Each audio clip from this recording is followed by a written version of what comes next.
हाँ तो स्टूडेंट्स, इस ऑप्टिक्स के एपिसोड नंबर 17 में हम लोग देखेंगे थ्योरी गोलीय सतह से अपवर्तन। क्या देखेंगे? तो इसमें हम लोग देखेंगे गोलीय सतह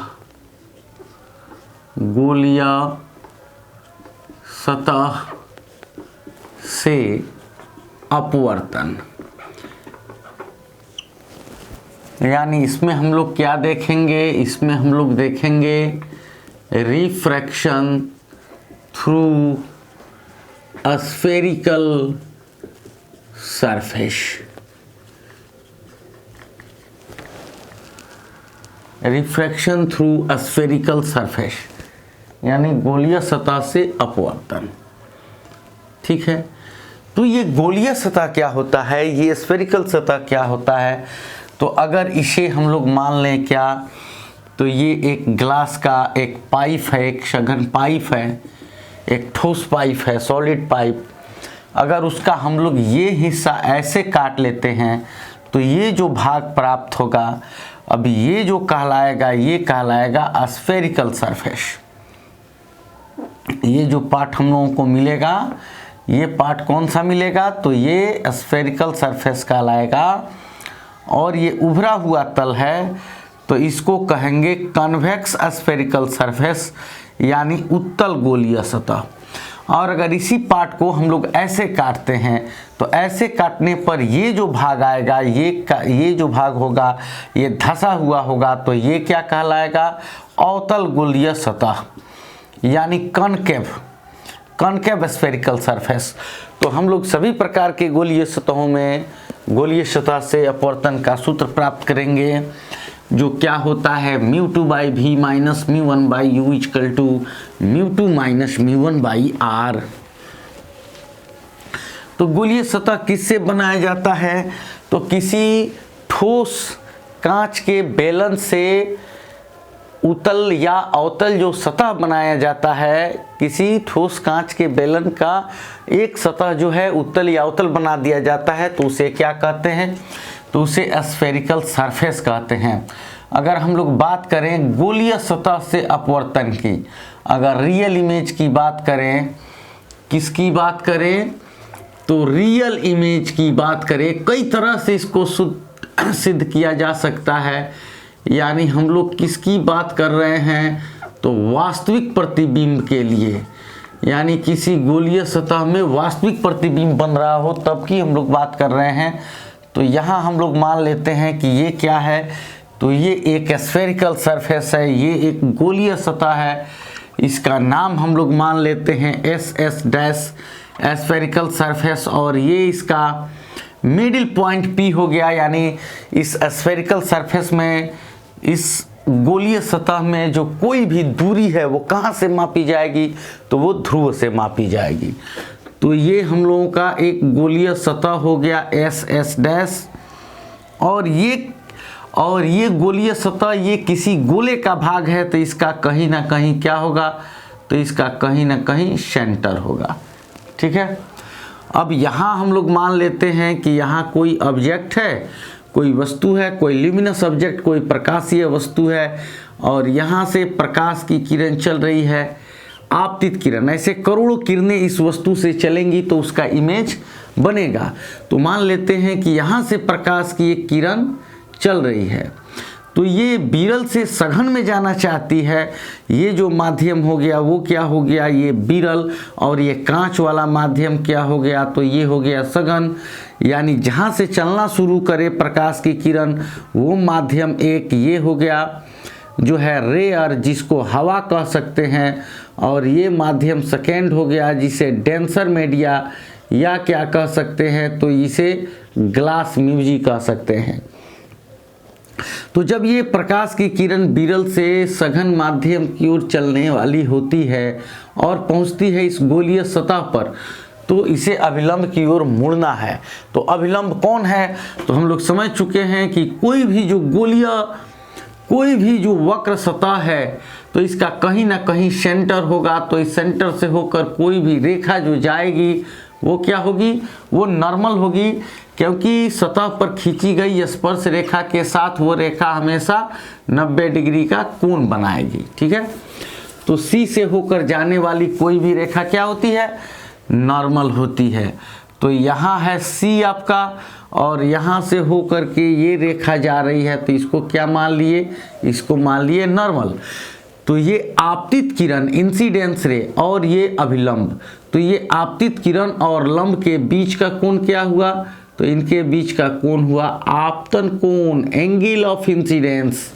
ठीक है, और प्रकाश की किरण यहाँ जब विरल से सघन में प्रवेश करेगी तो ये अभिलंब की ओर मुड़ेगी, और मुड़ करके मान लो कि यहाँ पे आ रही है, यहाँ पे आ रही है, कहाँ पे आ रही है, तो आई पे। ठीक है, तो ये कौन सा पॉइंट था, तो गोलीय सतह स्फेरिकल सरफेस का मिडिल पॉइंट पोल हो गया यहाँ पे। तो ये क्या हुआ, तो ये हुई अपवर्तित किरण यहाँ से, और ये हुआ अभिलंब, तो इसके बीच का कोण क्या हुआ, तो ये हुआ अपवर्तन का कोण। ठीक है, अब ये पॉइंट P मान चुके हैं, इसको हम Q मान सकते हैं, Q मान सकते हैं। अब हम लोग कहाँ से इसके बारे में शुरू कर सकते हैं। अब सबसे पहले इसके बारे में लिख सकते हैं क्या, कि माना SS डैश एक क्या है, तो उत्तल गोलीय सतह है, उत्तल गोलीय सतह है जिसकी वक्रता त्रिज्या कितनी है, तो जिसकी क्या, तो रेडियस ऑफ कर्वेचर, जिसकी वक्रता त्रिज्या कितनी है, तो PC इक्वल टू R है। यह किसका, तो वस्तु O का वास्तविक प्रतिबिंब, वस्तु O का वास्तव में किरणें कट रही हैं, तो यह एक किरण तो इधर से आ गई, एक सीधे चली गई, मान लो यहाँ कट गई, तो यह वस्तु O का क्या करती है, तो वास्तविक प्रतिबिंब, ये जो SS डैश एक गोलीय सतह है, तो यह वस्तु O का वास्तविक प्रतिबिंब I पे बनाता है। कहाँ पे, I पर बनाता है। बस ये लिख दिया हमने।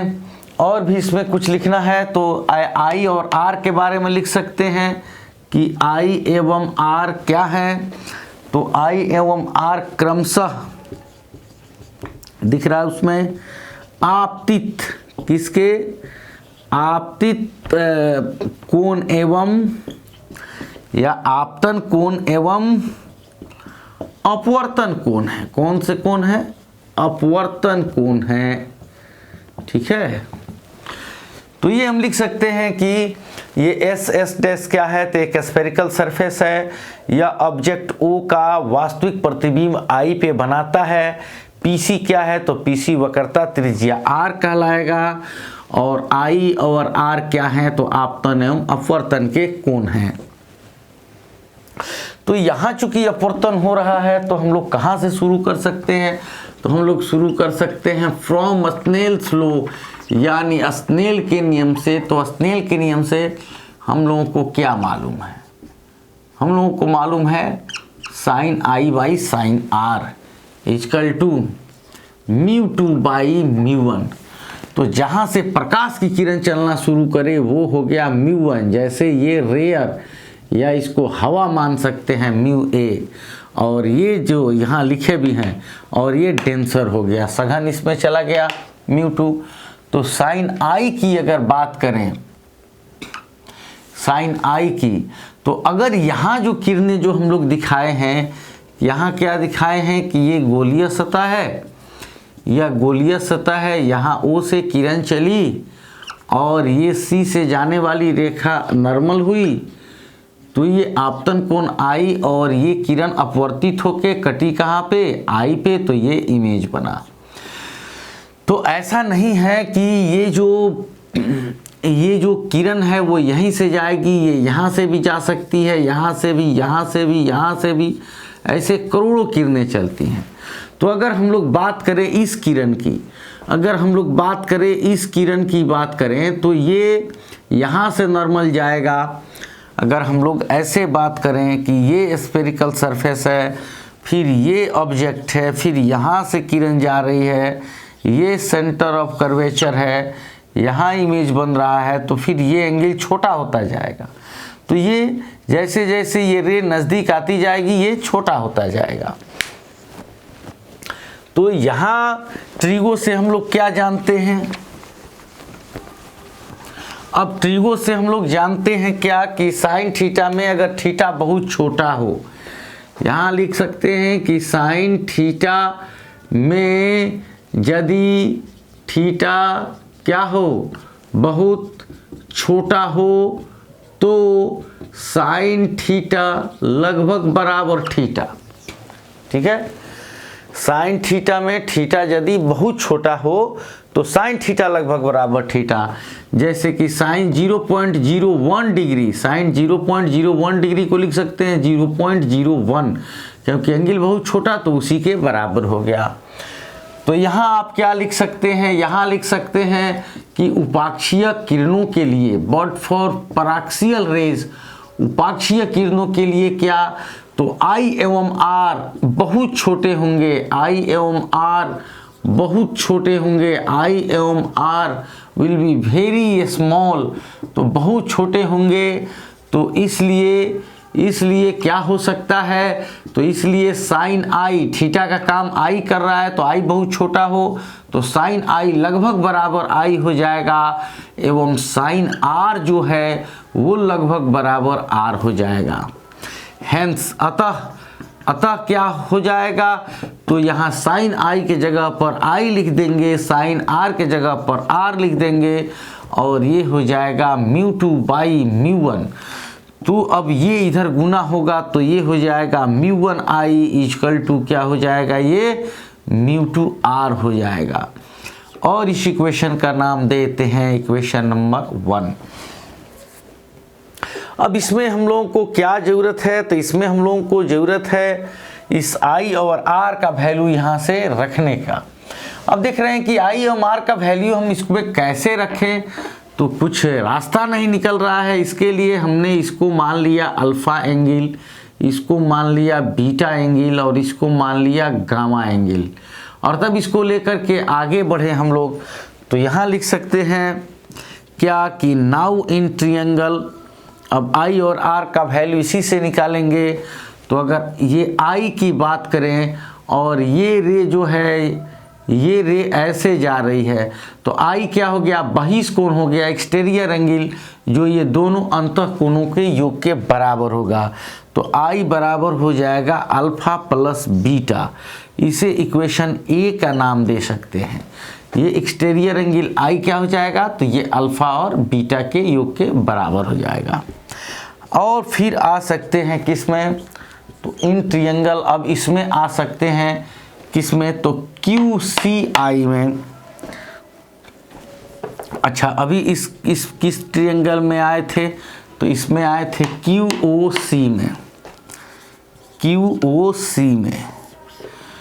तो ये QOC में ये बहिष्कोण था जो दोनों अंतः कोणों के योग के बराबर होगा। आप जानते हैं कि ये एक्सटीरियर एंगल बहिष्कोण ये दोनों दूर स्थित अंतः कोणों के योग के बराबर होता है।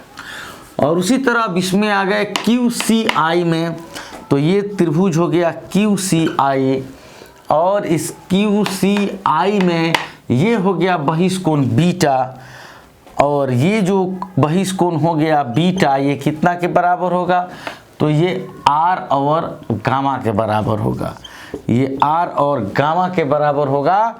और अगर हम लोग यहाँ R को रोक लेते हैं, दिख रहा है, तो R को यहाँ रोक लेते हैं, तो ये क्या हो जाएगा, बीटा माइनस गामा हो जाएगा। ये R को यहाँ रोक लेते हैं तो ये बीटा है और इधर से आके गामा हो जाएगा। अब इस इक्वेशन को मान लेते हैं हम लोग B। अब इससे क्या हुआ कि इससे अब इसका वैल्यू इसमें रख सकते हैं।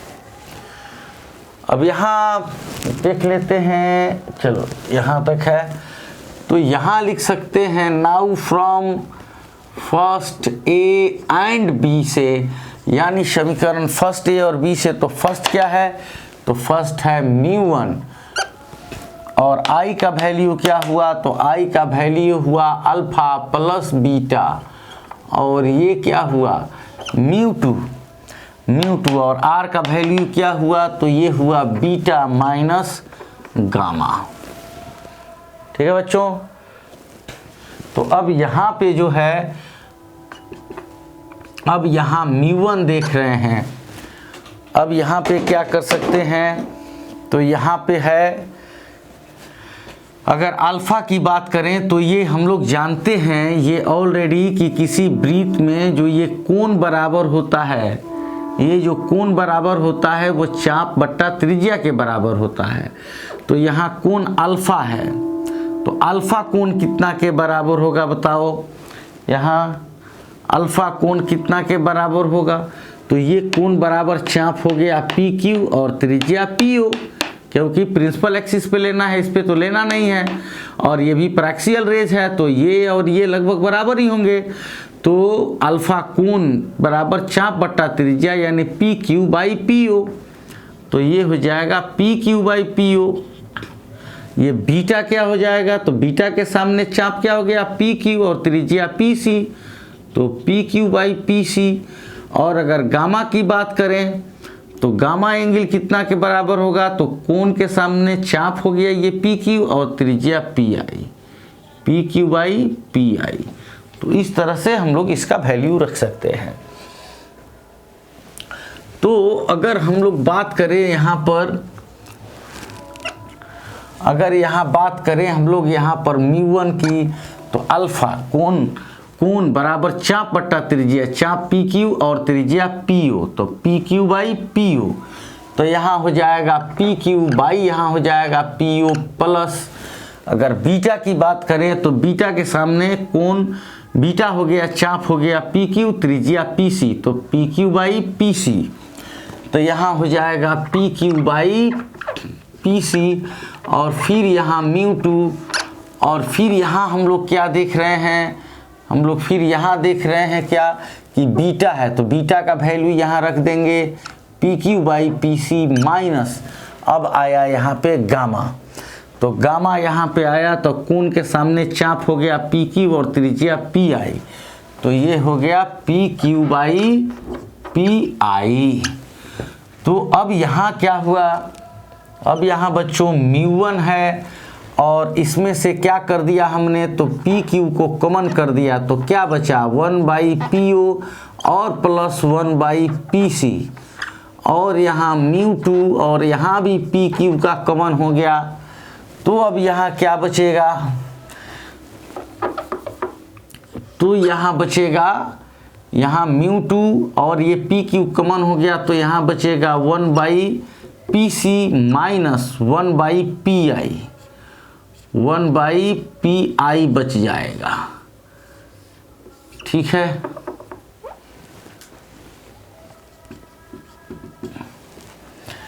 तो यहाँ पे अब आप देख सकते हैं कि यहाँ पे हो गया ये पी क्यू और पी क्यू कैंसिल हो गया, तो यहाँ बच गया μ1, दिख रहा है μ1, तो यहाँ बच गया क्या, तो यहाँ बच गया μ1 और यहाँ बच गया 1 बाई पी ओ। अगर P से O की बात करें तो वस्तु दूरी है और P से बाएं होने के कारण क्या हो जाएगा, तो माइनस U हो जाएगा। ठीक है, plus 1 by P C, P से C की बात करें तो वक्रता त्रिज्या है, दाएं होने के कारण प्लस हो जाएगा, तो यहाँ 1 बाई पी सी की जगह पर क्या होगा, तो R होगा। और यहाँ क्या हो गया, यहाँ μ2 1 बाई पी सी के जगह पर R हो गया, और फिर क्या हो गया 1 बाई पी सी आर और माइनस 1 बाई पी आई की अगर बात करें, पी आई की बात करें तो ये क्या हो गया प्रतिबिंब दूरी, तो दाएं साइड में तो ये भी प्लस भी, तो यहाँ हो गया भी। अब इसको हम लोग मल्टीप्लाई कर सकते हैं, कैसे, इसको इससे, तो ये हो गया माइनस μ1 बाई यू, फिर इस μ1 से गुना हुआ तो ये हुआ μ1 बाई आर, फिर ये इससे तो μ2 बाई आर और फिर माइनस μ2 बाई भी। तो फिर यहाँ पे क्या होगा बच्चों, तो μ2 बाई आर यहाँ पे है, म्यू टू बाई आर है यहाँ पे। अब ये म्यू वन बाई आर इधर जाएगा तो वो हो जाएगा minus mu one by R, और म्यू टू बाई भी इधर प्लस है तो इधर आकर क्या होगा, तो इधर म्यू टू बाई भी, और ऑलरेडी यहाँ माइनस में है क्या, तो म्यू वन बाई यू। तो ये इक्वेशन हो गया mu two by V minus mu one by U equal to, अगर आर को एलसीएम ले लें तो क्या बचेगा, तो mu two minus mu one by R. तो ये हमारा फार्मूला हुआ mu two by V minus mu one by U equal to mu two minus mu one by R. ये गोलीय सतह से अपवर्तन का एक सूत्र प्राप्त हुआ। तो बच्चों इसका आप स्क्रीनशॉट ले सकते हैं, और अगर आप इसको और डिटेल में और डीपली समझना चाहते हैं तो ठीक इसका अगला एपिसोड नंबर 18 देखिए, उसमें 2 और अलग अलग विधियों से आपको बताया गया है गोलीय सतह से अपवर्तन का।